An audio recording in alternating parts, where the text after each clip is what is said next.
Čus, já vás vítám u dalšího videa a tento video je konečně druhý vlog a já bych se vám chtěl omluvit za to, že jsem hrozně dlouho vůbec nenatáčel videa.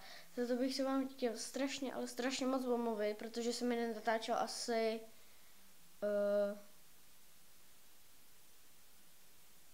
asi tak 3 měsíce. A to je pěkně, vítej.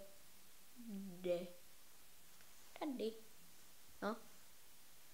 No, prostě jsem mi nenatáčel až 3 měsíce a to mě hrozně štve, takže dneska teda tady ten vlog máte a pak bude zítra ještě bude vlog se Skylanderem a s Pigmanem možná, pokud půjdou ven teda. Zde bude doma Skylander a Pigman.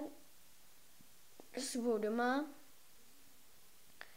takže tak a teď to je asi z toho vlogu všechno, co si myslím, že asi všechno, no. A takže zatím adios.